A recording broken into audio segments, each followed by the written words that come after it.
안녕하세요. 오늘 여러분과 함께 팀 켈러의 생각 속으로 좀 더 깊이 들어가 볼까 합니다. 보내주신 자료들, 주로 그의 설교나 복음 전파 방식에 대한 유튜브 발췌본인데요. 어떻게 성경 메시지로 현대 도시인의 마음을 얻으려 했는지, 또 사회 전체에 영향을 미치려 했는지, 그 핵심 통찰들을 좀 뽑아내서 여러분의 것으로 만드는 데 집중해 보겠습니다. 네, 안녕하세요. 팀 켈로는 정말 복잡한 현대 도시 환경 속에서 기독교 신앙이 어떻게 소통될 수 있을까? 이걸 정말 치열하게 고민했던 인물이죠. 그의 접근법은 그냥 교리를 전달하는 걸 넘어서요. 그러니까 성경 본문에 충실하면서도 동시에 지금 시대를 살아가는 청중의 어떤 깊은 갈망이나 고민, 이런 것과 어떻게 연결될 수 있을까? 또 개인의 신앙이 어떻게 그냥 개인에 머무른 게 아니라 공동체적인 움직임으로 확장될 수 있을까?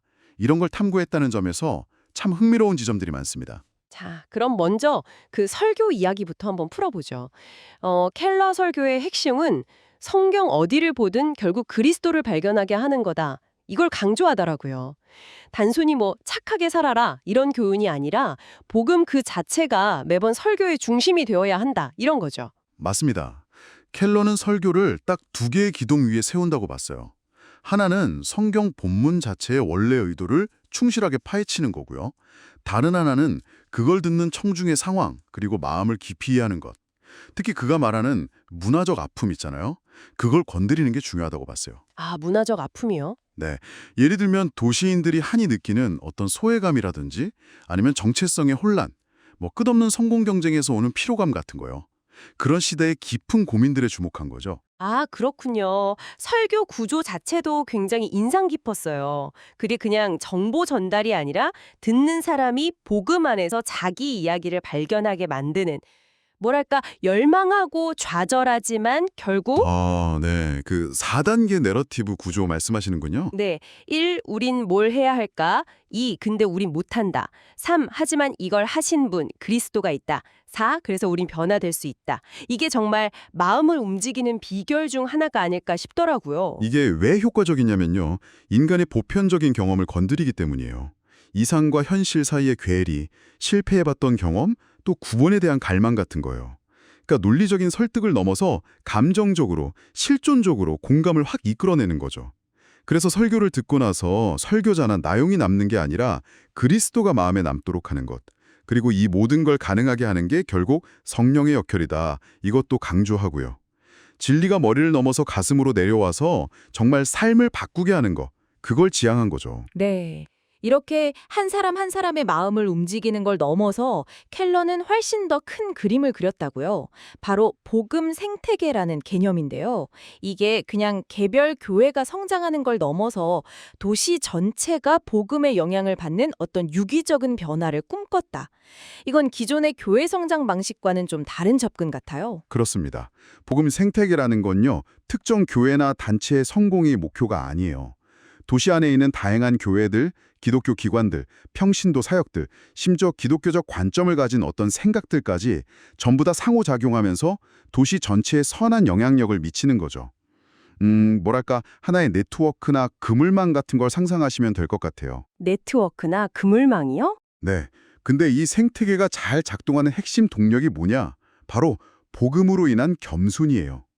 구원이 내 노력으로 얻는 게 아니라 은혜로 주어졌다는 걸 깨달으면 교회들끼리 서로 경쟁하거나 교만하지 않고 협력할 수 있는 기반이 생긴다고 본 거죠. 아, 그렇군요. 그럼 단순히 전도 활동뿐만 아니라 도시의 실제적인 유익을 위해서 헌신하고 문화를 그냥 적대시하거나 아니면 무비판적으로 받아들이는 게 아니라 그 안에서 기독교적인 가치로 좀 다르게 살아가는 삶 자체를 강조했겠네요. 맞아요? 정의와 자비를 실천하는 사역이라든지 또 신앙과 직업을 분리하지 않는 태도 같은 것들이요. 특히 그 도시 인구의 한 10% 정도가 정말 복음적으로 살아가면 도시 전체 문화에 의미 있는 변화, 그 티핑 포인트를 가져올 수 있다. 이 아이디어는 정말 대담하게 느껴지는데요. 그렇죠. 근데 현실적으로 교회들이 막 경쟁을 넘어서 이렇게 협력하는 게 그게 가능할까요? 켈러는 이 어려움을 어떻게 봤을까요? 물론 쉽지 않죠. 현실적인 어려움이 분명히 있습니다. 하지만 켈러는 개별 교회가 건강하게 성장하는 것이 결국 생태계 전체에 기여한다고 봤어요. 특히 그는 교회 개척을 이 생태계를 넓혀가는 가장 효과적인 방법 중 하나로 생각했습니다. 새로운 교회가 세워지면서 기존 교회들과 협력하고 또 도시의 다양한 필요에 반응하면서 자연스럽게 네트워크가 형성되고 확장된다는 거죠. 결국 중요한 질문은 이거예요.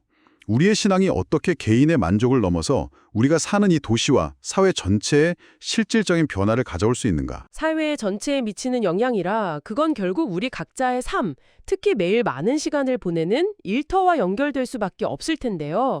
이게 켈러가 말하는 일과 영성의 통합으로 이어지는군요. 우리의 진짜 정체성은 직업적인 성공이나 성취가 아니라 하나님과의 관계에서 찾아야 한다. 이 메시지는 정말 많은 분들이 공감하실 것 같아요. 네, 맞아요. 여기서 주목할 점은 모든 종류의 일이 하나님 보시기에 존엄하다는 거예요. 그리고 세상을 돌보고 가꾸는 그분의 창조 사역에 우리가 동참하는 거다. 이런 관점이죠. 즉 어떤 직업을 가졌던지 그 일을 통해서 하나님과 이웃을 섬길 수 있다는 겁니다. 따라서 탁월함의 동기도 남을 이기려는 경쟁에서 찾는 게 아니라 사랑과 섬긴 그 자체에서 찾아야 한다고 말하고요. 탁월함이 경쟁의 목표가 아니라 섬김의 결과가 된다. 그렇죠. 섬김의 자연스러운 결과가 되는 셈이죠. 복음이 세상의 성공 논리와는 다른 가치 기준, 일종의 도덕적 나침반을 제공해주고 또 직장에서 겪는 여러 어려움 속에서도 궁극적인 소망을 잃지 않게 해준다는 점도 참 와닿습니다.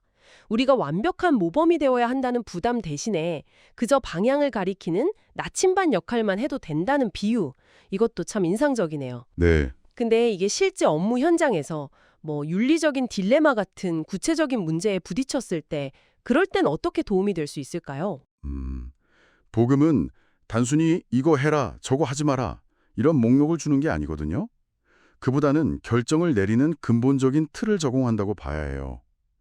예를 들어서 단기적인 이익과 장기적인 정직성 사이에서 고민할 때 세상의 성공이 아니라 하나님의 인정을 더 중요하게 여기는 가치관이 있다면 다른 선택을 가능하게 하겠죠. 또 하나는 우리의 작은 노력들이 당장 눈에 띄는 결과를 만들지 못하는 것처럼 보여도 결국에는 더 큰 하나님 나라라는 그림 속에서 의미를 갖게 된다는 소망. 이게 좌절 속에서도 다시 일어설 힘을 준다는 겁니다. 일상에서의 작은 순종들이 모여서 결국 큰 의미를 이룬다. 그런 장기적인 관점이군요. 그렇죠. 그런 관점을 갖게 하는 거죠. 오늘 팀 켈러의 통찰들을 쭉 살펴보니 설교에서의 그리스도 중심성부터 시작해서 도시 전체를 품는 복음 생태계 비전, 그리고 일상과 직업에서의 신앙 통합까지 정말 폭넓고 깊은 생각거리를 안겨주는 것 같습니다. 네. 특히 우리가 완벽하지 않아도 괜찮다는 것. 그리스도를 가리키는 나침반이 될 수 있다는 그 격려. 그리고 인구 10%라는 티핑 포인트 개념을 통해서 작은 변화들이 모여서 정말 거대한 움직임을 만들어낼 수 있다는 가능성. 이런 점들은 오늘날 우리에게도 여전히 강력한 메시지를 던져준다고 생각합니다.